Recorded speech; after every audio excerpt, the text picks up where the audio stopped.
Well, hello there, motherfuckers. And I want to talk a little bit about this whole Enzo situation. Twitter has been lit up.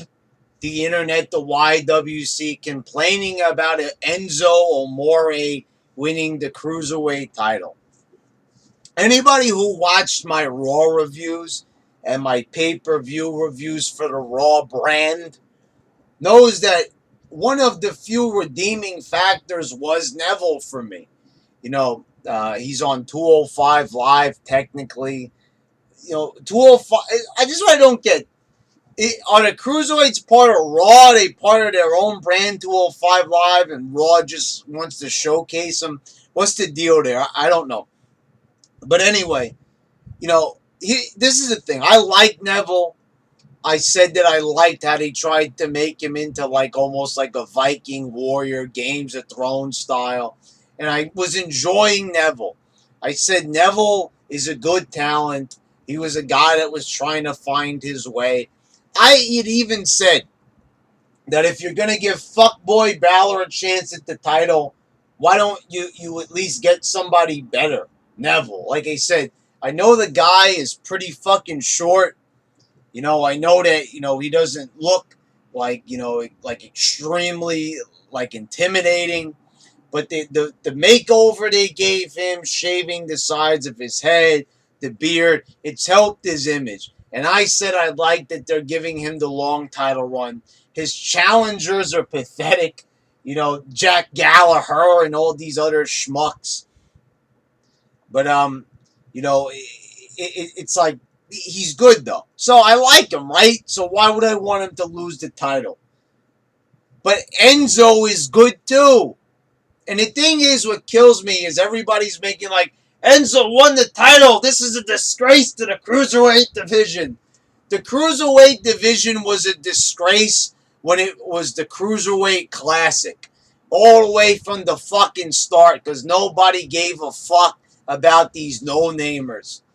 Who the fuck is Noam Dar? Who the fuck is Grand Metalik? Who the hell is Tony fucking Nese? Who's this Mustafa motherfucker?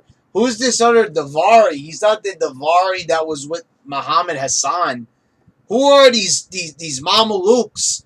I don't know who they are. These goofy Malufis. I've never seen them before in my fucking life. So no one gives a shit. The only one was Neville, who was already established, and we knew that he was talented. He just needed better direction, and that was not his fault. It was creative's fault because they gave him absolutely fucking nothing. So, people liked Enzo in NXT. They used to always chant along with Enzo and Big Cass, and the whole thing for like over a year or two was like, bring him up to the main roster, motherfuckers! What are you doing? We need more tag wrestlers. So everybody was super happy when the day came, the night after WrestleMania, when Enzo and Big Cass arrived on the scene. People were, in 2016, everybody was happy. Enzo and Cass were now on the main roster. They were going to be on Raw, and that, they were there, and the fans were happy, and they were cheering for them. Then, every single wrestler that gets brought up, the fans are happy, and then they lose interest. The same goes for Bayley or Sasha Banks or any of the other motherfuckers that they brought up, like Sami Zayn. Everybody loses interest after a while. And this is why I say that this is why WWE shouldn't cater to the fans, especially to the smarks. But, Enzo was one of the people I was happy that they brought up.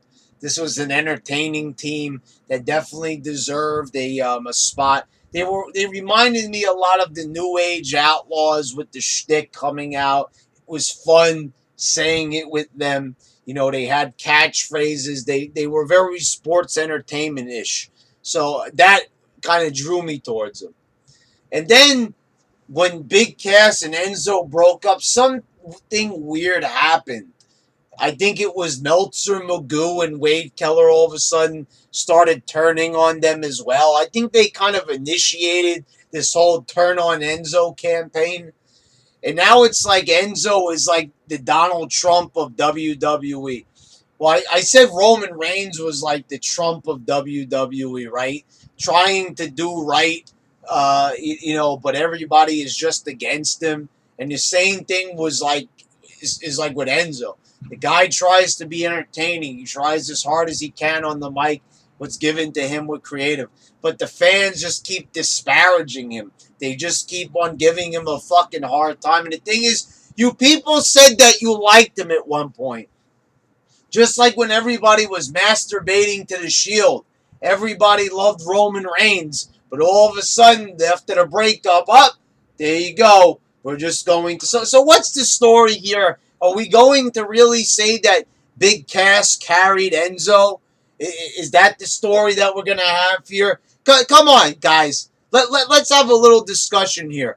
Why are we turning on Enzo? What's the story here? You usually like to say, oh, it's because somebody carried somebody else. Well, is that what you're trying to sell here? Because I'm not buying it.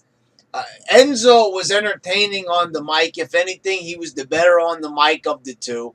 Who's better in the ring? I don't fucking know. I don't fucking care. All I know is I'm entertained by Enzo and that I like him. And I think that the only thing working against him is his size. That's probably it. And his mouth. I mean, the guy was jawing off, and it doesn't even sound like the guy was saying anything bad. I mean, he's gloating about himself like no other wrestler ever gloated. How about all them wrestlers in the 80s? Those guys. You don't think that Hogan or Macho Man ever gloated? You think that these guys are going to be humble, all of them? That they're all nice guys? I know that that's the picture that WWE wants to paint for them. Just like they show all the heels and the Susan G. Coleman and the Connor's Cure thing. Oh, they're not real bad guys. See, they're against cancer and bad stuff like that. It's like if you don't know that, like, obviously these people are playing characters on TV and they have to show them that they're, like, nice guys in real life. When we all know that not everybody could be a nice guy in real life because life isn't like that. But I'm sure all the basement dwelling fucking, New Day merchandise buying dorks out there, they probably think that wrestlers are like that because, they're just like the Magoos and the Kellers. They talk about this product as if it were real. Anyway, but what I want to talk about here is why all the outrage over Enzo winning the title? You've got an entertaining guy. They put him in 205 Live despite him being in the doghouse. I thought it was a demotion at first, but then I realized it's because they have a product here, 205 Live, that nobody fucking likes except for the Smarks, and it doesn't even look like the Smarks even care that much for it. So you've got people like disinterested in this product, and obviously it doesn't look like Neville's enough, so they're injecting another person in there. Just like it was Austin Aries and Neville, and they built the whole division around that because they were the only two guys worth a damn.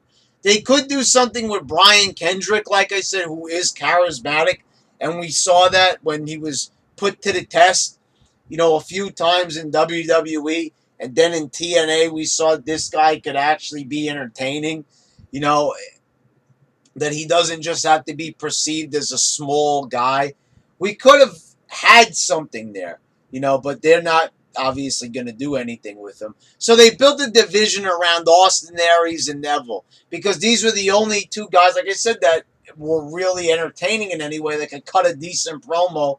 So now that Austin Aries is gone, now all we got left is now Enzo. So Enzo fits the weight class, so they're getting him in there, and now they're going to build the division around him. And I like the way how they're making this feud out to be. They're almost kind of playing off the fans in a way now. I saw what they were doing on 205 Live. They're continuing the thing like nobody wants Enzo to be there, but Enzo's there to stay. And I like that storyline. See, that's what they should be doing more of. And they need to have Enzo address the fans more. Just like they have to have Roman Reigns address the fans. Like I said, the best thing for them right now in a product that has been exposed, a wrestling world that has been exposed, and everybody knows that everything they do is predetermined. I mean, especially the thing is also the magic is gone. Now that you think about it, now that remember when they used to have the DVDs were done in kayfabe. Remember when like Stone Cold when they had like because Stone Cold said so and Austin 316 uncensored. Remember how they would do it in kayfabe? Like he would do it in his character, and they would never deviate from that character.